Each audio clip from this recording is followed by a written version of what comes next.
नवयुग का नव सृजन युवाओं तुम्हारे हाथ में है। उठो आगे बढ़ो, ये जहां तुम्हारे साथ में है, ये जहां तुम्हारे साथ में है।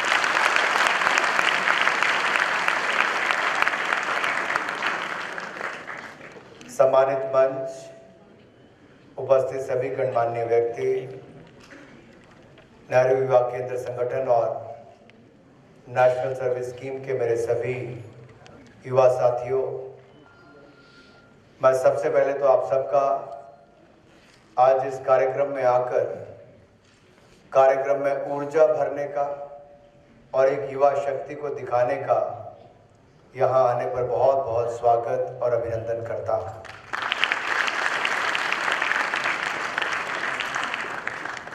मैं धन्यवादी हूँ IISER का, सभी गौरीशंकर जी का और सभी फैकल्टी नॉन फैकल्टी मेंबर्स का, जिन्होंने हमें आज इस कार्यक्रम को करने का यहाँ पर अवसर दिया। आज पूरे देश भर में राष्ट्रीय एकता दिवस और राष्ट्रीय एकता सप्ताह मनाया जा रहा है।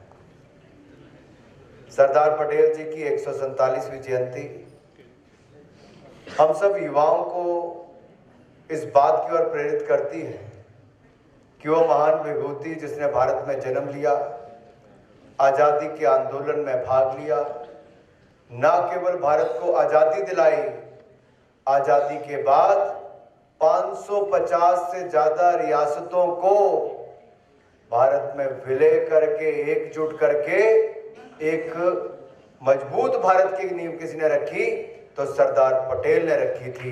आज उन्हीं की जयंती हम मना रहे हैं। वो अपने आप एक ऐसी शख्सियत है कि जो काम दिया गया वो करके दिखाया। वो देश के पहले गृह मंत्री तो थे ही, देश के पहले सूचना प्रसारण मंत्री भी थे। आप कल्पना कीजिए आजादी के बाद जब अंग्रेज ऐसा बीज बोकर गए होंगे कि 550 से ज्यादा रियासतें, हर राजा अपनी अपनी रियासत चलाएगा, तो भारत एकजुट कैसे हो पाएगा।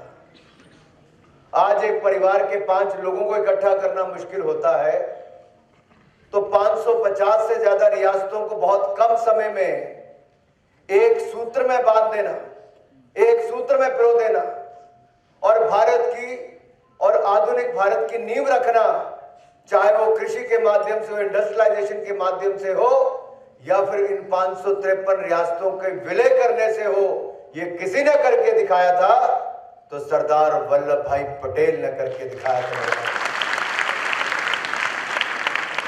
और आज माननीय प्रधानमंत्री जी जहां से कार्यक्रम कर रहे हैं, केवड़िया से, एकता नगर से, गुजरात का वो हिस्सा है जो वडोदरा से लगभग 1 घंटे की दूरी पर सरदार सरोवर डैम बनाने का काम वहां पर हुआ। देश का सबसे बड़ा डैम में से एक है। और केवल वहां पर डैम ही नहीं बना जिसने न केवल गुजरात बल्कि बाकी राज्यों के पीने की और सिंचाई के पानी की प्यास बुझाई, बल्कि वहां पर देश ही नहीं दुनिया की सबसे बड़ी प्रतिमा स्टैच्यू ऑफ यूनिटी, ये दुनिया की सबसे बड़ी प्रतिमा कहीं है तो हिंदुस्तान के एकता नगर यानी कि गुजरात के केवड़िया में है। और आज वहां पर देश के लाखों लोग देखने जाते हैं और ये उतनी ही भव्य है, ये उतनी ही भव्य है जितना भव्य शख्सियत सरदार वल्लभ भाई पटेल जी की थी। प्रधानमंत्री नरेंद्र मोदी जी के 2014 में प्रधानमंत्री पद ग्रहण करने के बाद जहां एक उन्होंने कहा कि मैं प्रधान सेवक के रूप में काम करूंगा, मेरी सरकार गरीबों की होगी, पिछड़ों की होगी, वंचित की होगी, शोषित की होगी, पीड़ित की होगी, वहीं पर ही युवाओं को राष्ट्र निर्माण में लगाने में उन्होंने कोई कमी नहीं छोड़ी। और आज मैं देख सकता हूं जो स्वच्छ भारत अभियान की शुरुआत प्रधानमंत्री मोदी जी ने की थी, अगर उसका सबसे बड़ा प्रभाव किसी पर देखने को मिलता है और सबसे बड़ा योगदान किसी में देखने को मिलता है तो देश के बच्चों और युवाओं में देखने को मिलता है।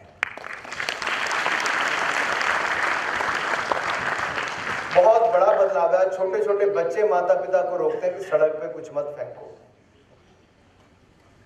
ये सोच बदली है तो देश बदल रहा है। आप लोगों ने जब स्वच्छता अभियान किया तो आपका क्या अनुभव रहा? क्या ऐसा मिलता है आपको सड़क पे जो आपको लगता है कि मुश्किल होती है, जो नहीं होना चाहिए? ऐसा क्या करते हैं? क्या मिलता है स्वच्छता अभियान में?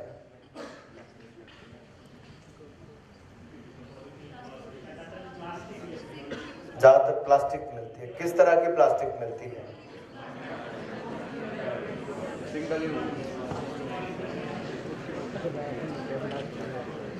तो एक एक करके गिनते हैं। क्या कहा सबसे पहले? नॉन बायोडिग्रेडेबल प्लास्टिक मिलता है। और उसमें किस तरह का प्लास्टिक मिलता है? आम आदमी की भाषा में क्या होगा? Single use plastic, water bottle, single use plastic और रैपर्स और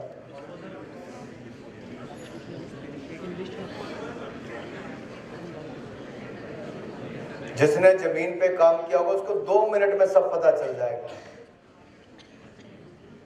सड़क के कोने में भी, मिट्टी में भी, हर जगह पर आपको सबसे ज्यादा देखने को मिलेगा टॉफियों के रैपर, चिप्स के पैकेट, प्लास्टिक की बोतल, गुटखे के पैकेट, इस तरह के सामान देखने को मिलेगा जो ना सड़ता है ना गलता है। इतने इतने से पीस होते हैं, इकट्ठे करने उतने मुश्किल हो जाते हैं। क्या नागरिक, हर नागरिक, भारत का नागरिक अपनी जिम्मेदारी नहीं समझ सकता कि अगर आपने टॉफी, चॉकलेट कुछ भी खाना है तो उसका जो रैपर है आप उसको अपनी जेब में, बैग में कहीं पे डालिए जबकि जाके हम एक डस्टबिन में डाल पाए। दुनिया के बहुत सारे देश ऐसे हैं जिन्होंने अपने सोच में और कार्यपद्धति में वो बदलाव किया है। एक तो सिंगल यूज प्लास्टिक को बहुत सारी जगह बैन किया गया। दूसरा, जापान जैसे देश में अगर आप देखोगे कि लोग कुछ लेकर भी जाते हैं खाने पीने के लिए तो उसके बाद वो अपने बैग में डालते हैं, सड़क पे नहीं फेंकते।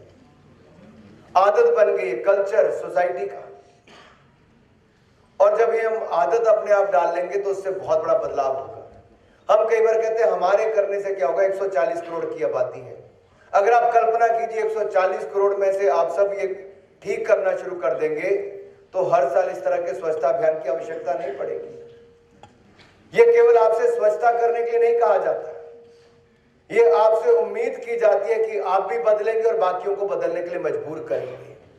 ये सोच बदलने का काम हमें करना है, जन भागीदारी करनी है।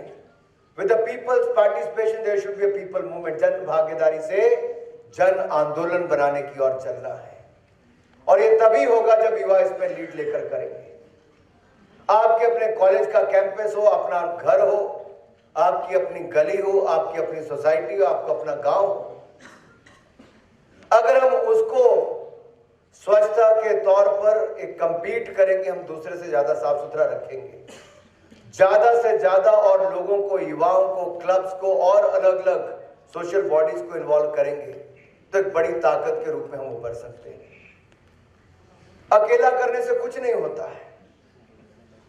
अगर आप में से एक वॉलंटियर करेगा तो 10-20 किलो इकट्ठा कर देगा, इससे ज्यादा क्या करेगा। लेकिन मुझे खुशी इस बात की है जब हमने ये अपील की, पिछले साल मैंने कहा था आजादी का 75वां साल मनाने आ रहे हैं, 75 लाख किलो प्लास्टिक वेस्ट इकट्ठा करेंगे। मेरे डिपार्टमेंट के अधिकारी थोड़े कांपने शुरू हो गए, सर 75 लाख किलो वेस्ट कैसे इकट्ठे करेंगे। हमने 75 लाख किलो नहीं, 114 लाख किलो प्लास्टिक वेस्ट इकट्ठा किया।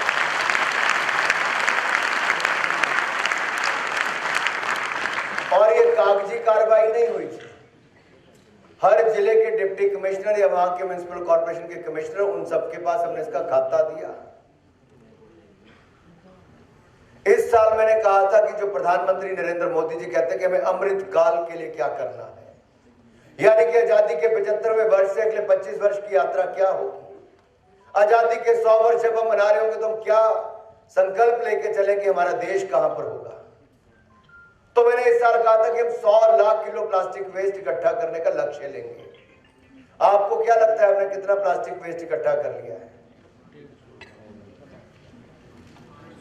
जो हमने 2 अक्टूबर सितंबर से 31 अक्टूबर तक 100 लाख किलो प्लास्टिक वेस्ट इकट्ठा करना था, वो हमने 19 अक्टूबर को ही 100 लाख किलो का प्लास्टिक वेस्ट का नंबर मार कर दिया। और अगर मुझे अभी आपको आंकड़े देने हो कि पिछले कल तक हमने क्या क्या किया है, तो आपको जानकर ये प्रसन्नता होगी, क्योंकि मैं जो मंच पर भी बैठे हैं और जो सभा में भी उपस्थित है, अब तक कुल प्लास्टिक वेस्ट 208,83,704 किलो हुआ है, जिसमें से 204 lakh kilo 84,176 kilo 204,84,176 kilo plastic waste को डिस्पोज करने का काम भी कर दिया है। और इसमें से नेहरू युवा केंद्र संगठन ने 148,57,885 किलो वेस्ट इकट्ठा किया है, नेहरू युवा केंद्र।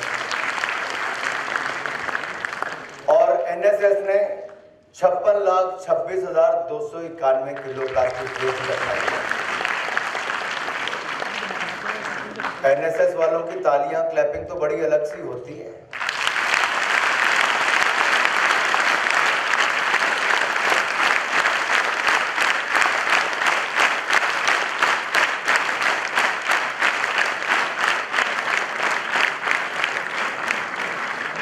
आप अपने कान से भी सुन के बता सकते हो कि पीछे वाला ग्रुप एनएसएस का बैठा है, थोड़े से लोग इधर बैठे हैं। मैं ताली कैसे बजाते हैं मैं उसी से बता रहा हूं जी आपको। बाकियों की क्लैपिंग और उनकी क्लैपिंग करने में फर्क है। जरा सिर्फ एनएसएस वाले क्लैपिंग करेंगे, सिर्फ एनएसएस वाले।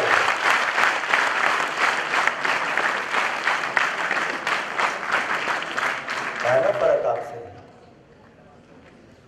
लेकिन ये ताकत है भारत की।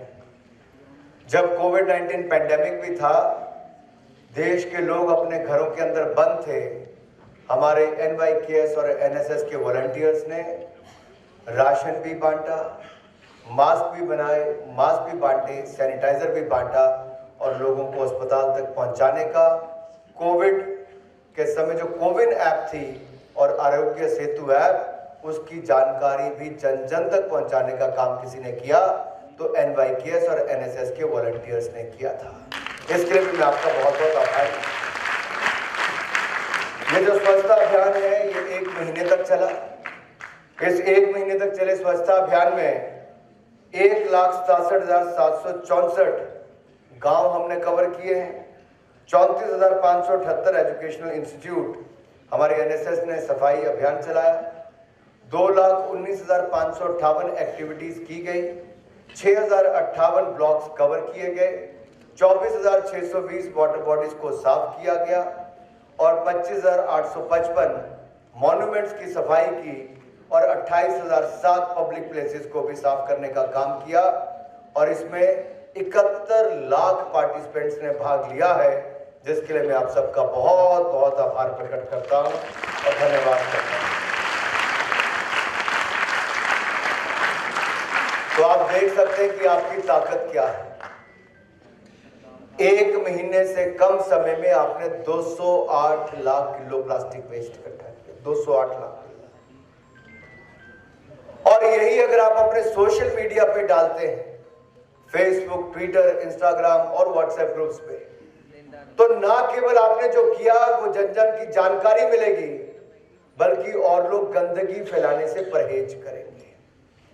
मैं चाहता हूं आप केवल स्वच्छता अभियान ना करें, जानकारी ज्यादा दें, ज्यादा लोगों को जोड़ें, ताकि लोग गंदगी ना फैलाएं। और हम हर महीने कम से कम 1 या 2 दिन ऐसे सुनिश्चित कर लें, जब हम कोई एक स्पॉट चिन्हित कर लें कि ये स्पॉट सबसे गंदा है, और हम उसको चैलेंज के रूप में लें कि हम अपने क्षेत्र में उसको साफ भी करेंगे और यहाँ की मार्केट होगी, वहां के अधिकारी होंगे, वहां के कर्मचारी होंगे और वहां के मीडिया को बुलाकर ये बताएं कि हमने ये साफ किया। अगली जिम्मेदारी यहाँ के स्थानीय लोगों की है। वो लोगों के ऊपर जब दबाव आना शुरू होगा, जो आप पब्लिक डोमेन में जब ये सब बातें डालेंगे, तो इसका बहुत बड़ा फर्क आता है जी।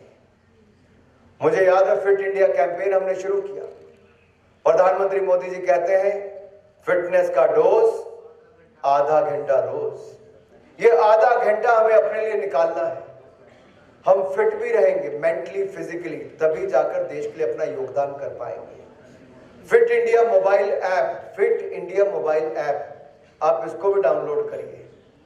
आप खुद भी अपना स्कोर देख सकते हैं, अपने ग्रुप में कंपीट कर सकते हैं। इससे आपका फिटनेस स्कोर भी बढ़ेगा।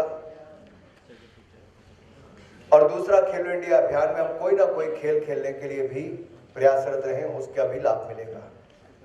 एक भारत श्रेष्ठ भारत योजना है जिसमें हम लोग देश दिखाने का काम भी करते हैं। समाज के अलग अलग वर्गों से अलग अलग राज्यों में जाकर आप जुड़े, वो भी ग्रुप्स बनाए गए हैं। मेरा अनुरोध अपने क्षेत्रीय सभी अधिकारियों से रहेगा, एनएसएस के भी, कि हम बॉर्डर एरिया प्रोग्राम, कि हम अपने युवाओं को क्यों ना बॉर्डर के किसी गांव तक लेकर जाएं।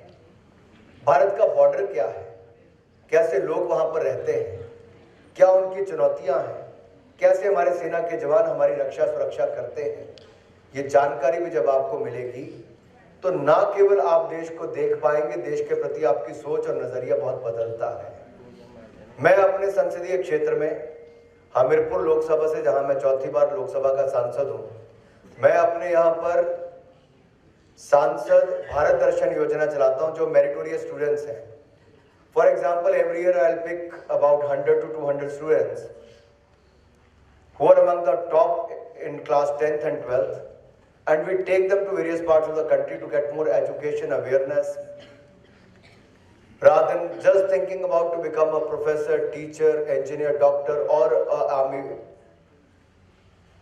They look at a large picture, how they can play a larger role in today's changing India.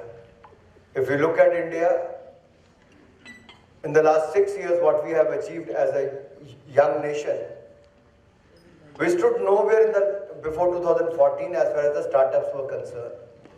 Post 2014, we came out with few schemes. Our youngsters started startups, and the startup ecosystem has started doing well. You will be pleased to know we have more than 107 unicorns in India today, and we are the world's third largest startup ecosystem today. और ये कंपनियों का size जो है ये 50,000 करोड़ से लेके 1-1 लाख करोड़ तक का है। ये 30-30, 32-32 साल के युवाओं ने बनाई है।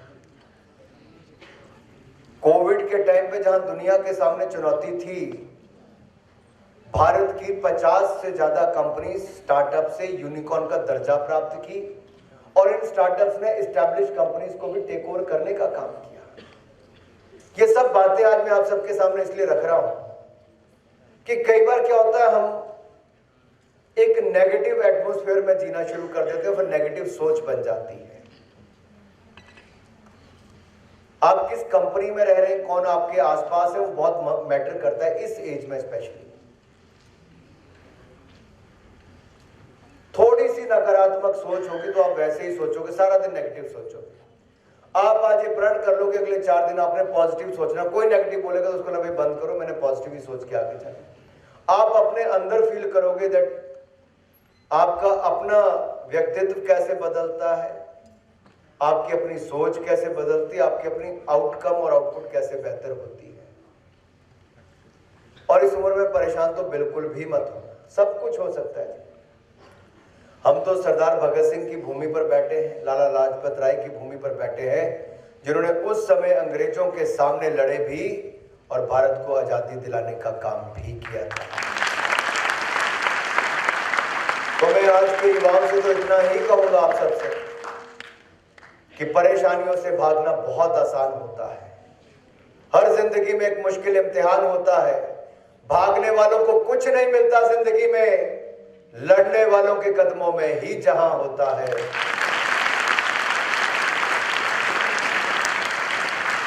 और मैं चाहता हूं कि आप लोग ना केवल अपने लिए, अपने परिवार के लिए, बल्कि अपने समाज और अपने देश के लिए भी जिएं और कुछ करके दिखाएं। आइए आजादी के 75वें साल में Let us dedicate our lives, our time, our career, our future, not only towards ourselves but towards our country. क्योंकि हम मांगने का काम तो करते हैं कि हमारे अधिकार क्या है, हम अपने कर्तव्य की बात भी अवश्य करें. नहीं सुने. I am not stopping you to seek your rights, but also look at the responsibilities you have. And let us come together and play an important role in the nation building process. And as a largest stakeholder, as a youth, you are the largest stakeholder. You have to play a very important role in the nation building. और मैं दुनिया भर में जहां 2007-8 से लेके 2014 तक जाता था, लोग भारत के बारे में कहते थे बड़े घोटाले होते हैं, ये होता वो होता, पता नहीं क्या होगा. लेकिन अंत में आकर दुनिया भर के लोग कहते थे नहीं, भविष्य भारत का है. तो मैं हैरान होता था, भाई आप मीटिंग में कहते हो कि आपके देश में ये हो रहा है वो हो रहा है, लेकिन आप फिर भी कहते हो भारत का भविष्य. क्यों? वो कहते थे क्योंकि दुनिया की सबसे बड़ी ताकत जो एक युवा शक्ति है वो दुनिया में भारत में सबसे ज्यादा है. We are among the youngest nation in the world.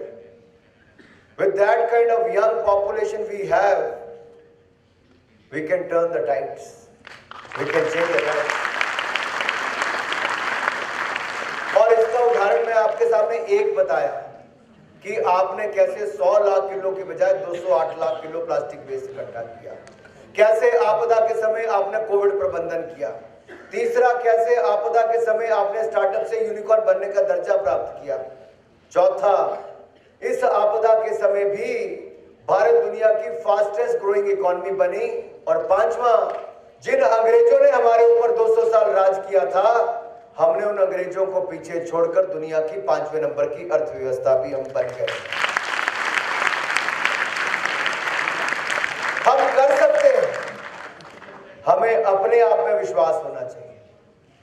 और मुझे पूर्ण विश्वास है कि आज के युवा भारत में, आप जैसे युवा साथियों में जो आत्मविश्वास से भरे हुए हैं, जिनमें हुनर की कोई कमी नहीं है, कला की कोई कमी नहीं है, आप अपने योगदान में भी कोई कमी नहीं रखेंगे, आइए आज रन फॉर यूनिटी में शामिल हो.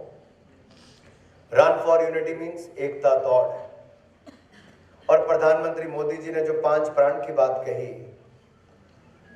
उसमें विकसित भारत बनाने के लिए, पहला विकसित भारत बनाने के लिए गुलामी की सोच, गुलामी की मानसिकता से बाहर निकलना होगा. अपने गौरवशाली इतिहास पर गर्व करना होगा. और चौथा, एकता और एकजुटता के साथ भारत को आगे बढ़ाना होगा. और पांचवा, नागरिकों की भागीदारी को सुनिश्चित करना होगा. तो एकता और एकजुटता के साथ आगे बढ़ते हुए नागरिकों की भागीदारी को भी हमने शामिल करना है. आज के इस कार्यक्रम से हो सकता है. और एक मजबूत भारत को बनाने के लिए, ये मैं इसलिए कह रहा हूं मित्रों, शायद उस समय आप बहुत छोटे भी होंगे. 2011 में मैं जब कलकत्ता से कश्मीर की यात्रा पर गया, हाथ में तिरंगा झंडा लेकर कलकत्ता से कश्मीर के लाल चौक में फहराने गया था, तो मुझे जेल में डाल दिया गया. तिरंगा झंडा नहीं फहराने दिया गया. आप सोचते होंगे अपने देश में तिरंगा झंडा फहराने पर जेल का है, क्योंकि जम्मू कश्मीर को स्पेशल स्टेटस नेहरू जी ने देके रखा था, जो सबसे बड़ी भूल थी. 40,000 लोगों की हत्याएं हो गई, कश्मीरी पंडितों का पलायन हो गया, सैनिकों को मार दिया गया. 2,500-3 हजार से सैनिक उस समय घायल हो गए पथराव की घटनाओं में. स्टोन पेल्टिंग होती थी. मुझे देश के किसी राज्य में नहीं रोका गया, मेरे साथ लाखों नौजवान देश भर के गए. लेकिन पंजाब के माधोपुर से जैसे जम्मू के अंदर जाने लगा तो मुझे पुल पे गिरफ्तार कर लिया गया 80-90 हजार युवाओं के साथ, कि लाल चौक पर तिरंगा झंडा नहीं फहरा सकते. मैंने पूछा क्यों? कोई जवाब नहीं था. क्योंकि अनुच्छेद 370-35A का लाभ जम्मू कश्मीर में उठाते थे. Armed forces special protection act में बदलाव करना चाहते थे. कश्मीर को ग्रेटर ऑटोनॉमी देने की बात करते थे. मेरी उस यात्रा के कारण वो भी हुआ कि लोग जागरूक भी हुए, रुके भी. लेकिन मोदी जी ने जो आकर किया 5 अगस्त 2019 को, कि आर्टिकल 370 और 35A को सदा सदा के लिए समाप्त कर दिया है. और आज आप में से कोई भी चाहे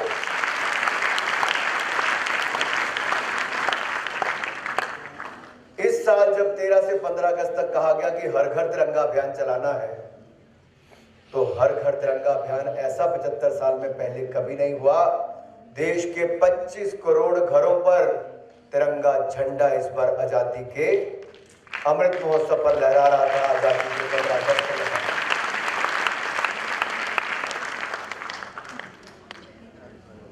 इसलिए मैं आपसे कहता हूं कि बातें कई बार छोटी लगती हैं, लेकिन उसके परिणाम बहुत बड़े होते हैं। स्वामी विवेकानंद जी के कोट के साथ मैं अपनी वाणी को विराम दूंगा, और विशेष तौर पर युवाओं के लिए तो सोर्स ऑफ इंस्पिरेशन अगर कोई है तो स्वामी विवेकानंद है। उन्होंने कहा था, उठो जागो रुको मत, उठो जागो रुको मत, जब तक मंजिल प्राप्त ना हो जाए, जब तक मंजिल प्राप्त ना हो जाए। बहुत बहुत धन्यवाद। बोले भारत माता की। आपकी आवाज तो इस ऑडिटोरियम को चीर कर बाहर जानी चाहिए, इतना जोश होना चाहिए।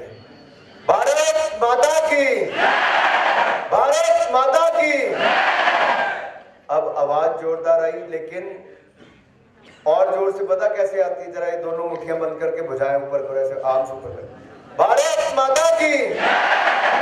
बड़ा फर्क ही नहीं पड़ा। भारत माता की, भारत माता की।